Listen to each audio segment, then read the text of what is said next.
दोस्तों, आपका स्वागत है धन्विका जोन इस चैनल में। दोस्तों, मैं आपके लिए बहुत अच्छा वीडियो लाया हूँ। प्लीज शेयर और लाइक और सब्सक्राइब करना मत भूलिए। ऐसा था 1947 का भारत। देखें 75 साल में कहां से कहां आ गया देश।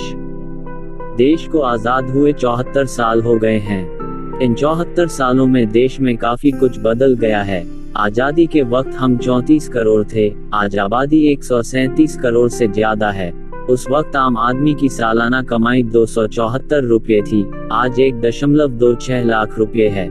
हेल्थ, एजुकेशन, खेती किसानी और क्राइम समेत और किन किन मामलों में देश कितना बदला है, जानिए इस वीडियो में। 74 साल में 34 करोड़ से बढ़कर 137 करोड़ हुई आबादी। प्रति व्यक्ति सालाना कमाई 274 रुपये थी, आज ये 1.26 लाख रुपये है। एक आम भारतीय की औसत आयु 34 साल थी, जो बढ़कर 69 साल हो गई है। देश को आजाद हुए 74 साल हो गए हैं। हम 34 करोड़ से 137 करोड़ हो गए। देश का नागरिक पहले औसत 34 साल जीता था, अब 69 साल जीता है। देश की जीडीपी 2.93 लाख करोड़ रुपए से बढ़कर आज करीब 134 लाख करोड़ रुपए हो गई। आम आदमी की सालाना कमाई 274 रुपये से बढ़कर 1.26 लाख रुपये से ज्यादा हो गई। इन 74 साल में देश में बहुत कुछ बदला है। आइए जानते हैं तब से अब तक कितना बदला है देश। 1. जमकर बढ़ी देश की आबादी। जब हम आजाद हुए थे तब देश की आबादी 34 करोड़ के आसपास थी। 1951 में देश की पहली जनगणना हुई। उस वक्त हमारी आबादी 36 करोड़ से थोड़ी ही ज्यादा थी। आखिरी बार 2011 में जनगणना हुई थी, तब आबादी बढ़कर 121 करोड़ के पार पहुंच गई। हालांकि आधार बनाने वाली संस्था UIDAI ने दिसंबर 2020 तक देश की आबादी 137 करोड़ से ज्यादा होने का अनुमान लगाया है। 2. आम आदमी की कमाई भी बहुत बढ़ी। 74 साल में आम आदमी की कमाई भी बढ़ी है। 1950-51 में देश में एक आदमी की सालाना कमाई 274 रुपये थी। आज के हिसाब से देखा जाए तो ये रकम काफी कम है। आज 274 रुपये में महीने भर का मोबाइल डेटा प्लान भी नहीं आता, लेकिन उस वक्त एक आदमी की साल भर की कमाई इतनी ही थी। आजादी के बाद से अब तक देश में प्रति व्यक्ति सालाना कमाई सैकड़ों गुना बढ़ गई है। 2020-21 में प्रति व्यक्ति औसत आय 1.26 लाख रुपये से ज्यादा रही थी। ये आंकड़ा और ज्यादा होता अगर कोरोना वायरस नहीं आया होता। 3. 27 करोड़ से ज्यादा लोग अब भी गरीबी रेखा से नीचे। एक अनुमान के मुताबिक आजादी के वक्त देश के 25 करोड़ से ज्यादा लोग गरीबी रेखा से नीचे थे, जो उस वक्त की आबादी का 80% होता है। हमारे देश में 1956 के बाद से गरीबी की संख्या का हिसाब किताब रखा जाने लगा है। BS मिन्हास आयोग ने योजना आयोग को अपनी रिपोर्ट दी थी। उसमें अनुमान लगाया था कि 1956-57 में देश के 21.5 करोड़ लोग गरीबी रेखा से नीचे थे। गरीबी रेखा के सबसे ताज़ा आंकड़े 2011-12 के हैं।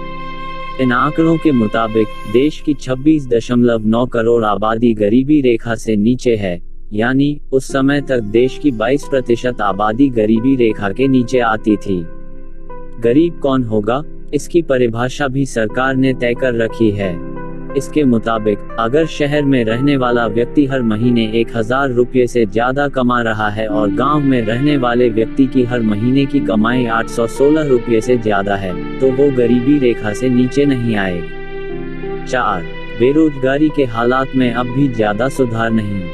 यही आजादी के वक्त देश में कितनी बेरोजगारी थी, इसको लेकर कोई सरकारी आंकड़ा मौजूद नहीं है। बेरोजगारी को लेकर national sample survey office NSS ने 1972-73 में पहला सर्वे किया था। उस सर्वे के मुताबिक उस वक्त देश में बेरोजगारी दर 8.35% थी। सरकार की ओर से बेरोजगारी दर को लेकर आखिरी आंकड़ा 2018-19 का है। 2018-19 में हुए सर्वे के मुताबिक देश में बेरोजगारी दर 5.8% थी। हालांकि centre for monitoring Indian economy CMEI के आंकड़ों के मुताबिक जुलाई 2021 में देश में बेरोजगारी दर 6.95% रही था। 5. 50 गुना से ज्यादा बढ़ी GDP। किसी भी देश की आर्थिक सेहत कैसी है? इसको जानने का पैमाना है जीडीपी यानी ग्रॉस डोमेस्टिक प्रोडक्ट। ऐसा माना जाता है कि जब अंग्रेज भारत आए थे, तब दुनिया की जीडीपी में भारत की हिस्सेदारी 22% से ज्यादा थी। लेकिन जब वो छोड़कर गए तो ये हिस्सेदारी घटकर 3% पर आ गई। आजादी के बाद से अब तक हमारी जीडीपी 50 गुना बढ़ी है। 1950-51 में हमारी जीडीपी 2.93 लाख करोड़ रुपए थी, जो 2020-21 में 134 लाख करोड़ रुपए से ज्यादा होने का अनुमान है। 6. आजादी से अब तक हेल्थ इंफ्रास्ट्रक्चर कितना बढ़ा? कोरोना ने बता दिया कि किसी भी देश के लिए मजबूत हेल्थ इंफ्रास्ट्रक्चर कितना जरूरी है। आजादी से अब तक हमारे देश के हेल्थ इंफ्रास्ट्रक्चर में अच्छी खासी बढ़ोतरी हुई है। आजादी के समय देश में 30 मेडिकल कॉलेज ही थे, लेकिन अब 541 कॉलेज हैं। इतना ही नहीं, आजादी के समय देश भर में 2014 सरकारी अस्पताल थे और अब इनकी संख्या 23,500 से ज्यादा है। डॉक्टरों की संख्या भी 12 लाख से ज्यादा बढ़ी है। हालांकि अभी भी आबादी के लिहाज से डॉक्टरों की संख्या कम है। इस वक्त देश में 1313 आबादी पर एक डॉक्टर है, जबकि WHO के मुताबिक हर 1000 आबादी पर एक डॉक्टर होना चाहिए। 7. बाल मृत्यु दर, सेक्स रेशो और औसत आयु।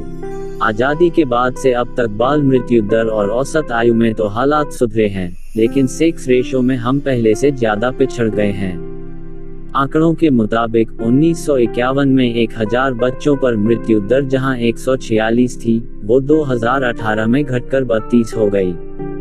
यानी 1951 में हर 1000 बच्चों में से 146 बच्चे ऐसे थे जो 1 साल भी नहीं जी पाते थे। वहीं ही बात अगर औसत आयु की करें तो आजादी के वक्त देश की औसत आयु 34 साल थी। यानी उस वक्त एक व्यक्ति औसतन 34 साल ही जी पाता था।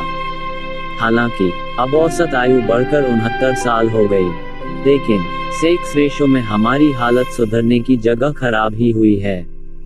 1951 में हर 1000 पुरुषों पर 946 महिलाएं थी, लेकिन अब यह आंकड़ा घटकर 934 हो गया है। 8. कभी 90 रुपये थी सोने की कीमत, आज 50,000 के पार। एक वक्त था जब भारत को सोने की चिड़िया कहा जाता था। इसका कारण ये था कि हमारे देश में हर घर में सोना हुआ करता था। आज भी दुनिया भर में सबसे ज्यादा सोना भारतीय घरों में ही है। आज 10 ग्राम सोने की कीमत 50,000 के आसपास पहुंच गई है, लेकिन जब हम आजाद हुए थे तब 10 ग्राम सोने की कीमत 90 रुपये भी नहीं थी। यानी अगर आज के हिसाब से तुलना करें तो आजादी के वक्त हम जितने में 10 ग्राम सोना खरीद सकते थे, आज उतने में 1 लीटर पेट्रोल भी नहीं आता। 9. कभी 27 पैसे थी पेट्रोल की कीमत, आज 100 के पार। सोने के बाद अब पेट्रोल की कीमतों की बात। आज देश में पेट्रोल की कीमतें 100 का आंकड़ा पार कर चुकी है, लेकिन आजादी के वक्त 1 लीटर पेट्रोल की कीमत महज 27 पैसे थे। साल 2000 तक 1 लीटर पेट्रोल की कीमत बढ़कर 29 रुपये के आसपास पहुंच गई। यानी देखा जाए तो आज हम जितने में 1 लीटर पेट्रोल खरीद रहे हैं, उतनी ही कीमत में आजादी के वक्त 350 लीटर से ज्यादा पेट्रोल आजाद। 10. कभी 1.5 लाख स्कूल थे, आज उससे 10 गुना ज्यादा। सरकारी आंकड़ों की माने तो 31 मार्च 1948 तक देश में 1.40 लाख के आसपास प्राइमरी और 12,693 मिडिल और हाई स्कूल थे। लेकिन आज देश में 15 लाख से ज्यादा स्कूल हैं। इसी तरह उस वक्त महज 414 कॉलेज ही देश में हुआ करते थे और आज इनकी संख्या 42,000 से ऊपर चली गई है। उस वक्त बजट भी मात्र 74 करोड़ रुपए हुआ करता था और 2021-22 में केंद्र सरकार ने शिक्षा मंत्रालय को 93,000 करोड़ रुपए से ज्यादा दिए हैं। 11. क्राइम 8.5 गुना बढ़ा। केंद्र सरकार की agency national crime record bureau (NCRB) 1953 से अपराधों का लेखा जोखा रख रही है। 1953 में NCRB की पहली रिपोर्ट आई थी। उसके मुताबिक 1952 में देश में 6.25 लाख आपराधिक मामले दर्ज किए गए थे। उस वक्त 10,000 से ज्यादा मामले तो मर्डर के ही थे। NCRB की आखिरी रिपोर्ट 2019 के आंकड़ों पर आई है। इसकी माने तो 2019 में देश भर में 51.56 लाख से ज्यादा केस दर्ज किए गए थे, जिनमें 28,000 से ज्यादा मर्डर के केस थे। बलात्कार के मामलों में भी बेतहाशा बढ़ोतरी हुई है। 1971 से एनसीआरबी बलात्कार के मामलों का डेटा रख रहा है। 1971 में देश में 2,487 केस बलात्कार के दर्ज किए गए थे, जबकि 2019 में 32,000 से ज्यादा केस दर्ज किए गए। 12. कभी जीडीपी में कृषि का योगदान 46% था, अब 20% से भी कम। भारत कृषि प्रधान देश है। आजादी के वक्त देश की ज्यादातर आबादी खेती पर ही निर्भर थी। ऐसा अनुमान है कि उस वक्त 80% से ज्यादा आबादी की आजीविका खेती से ही चलती थी। इतना ही नहीं, उस समय देश की जीडीपी में कृषि का योगदान भी करीब आधा हुआ करता था। योजना आयोग के मुताबिक 1954-1955 में देश की जीडीपी में कृषि का योगदान 46% के आसपास था, जो 2020-21 तक घटकर 20% से भी कम हो गया है। हालांकि इस दौरान कृषि उत्पादन में जमकर बढ़ोतरी हुई है। खेती से जुड़े कामगारों की संख्या भी बढ़ी है। खेती की बात हो तो मिनिमम सपोर्ट प्राइस (MSP) की बात भी करनी ही होगी।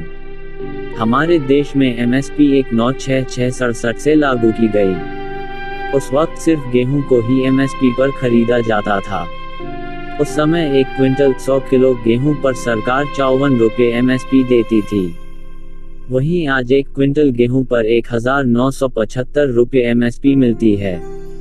13. कभी 3 लाख गाड़ियां ही थीं, आज 30 करोड़। सड़क एवं परिवहन मंत्रालय गाड़ियों के रजिस्ट्रेशन का डेटा 1951 से रख रहा है। उस वक्त देश में सिर्फ 3 लाख के आसपास गाड़ियां ही रजिस्टर्ड थीं, लेकिन मार्च 2020 तक देश में गाड़ियों की संख्या करीब 30 करोड़ हो चुकी है। इसी तरह 1951 के वक्त देश में 3.99 लाख किमी की सड़क ही थी, लेकिन अब देश में सड़कों का जाल 62.16 लाख किमी से भी ज्यादा हो गया है। 14. रेलवे की तो तस्वीर ही बदल गई। 16 अप्रैल 1853 को हमारे देश में पहली ट्रेन चली थी। पहली ट्रेन ने मुंबई से ठाणे के बीच 33.6 किलोमीटर का सफर तय किया था। उसके बाद रेलवे की पटरियां बिछती गईं और रेलवे लाइफलाइन बन गई। रेलवे को लाइफलाइन इसलिए भी कहा जाता है क्योंकि आज भी करोड़ों यात्री रोज अपनी मंजिल तक इसी से पहुंचते हैं। 1950-51 में ट्रेन से साल भर में 128 करोड़ से ज्यादा यात्री सफर करते थे, लेकिन अब इनकी संख्या 800 करोड़ से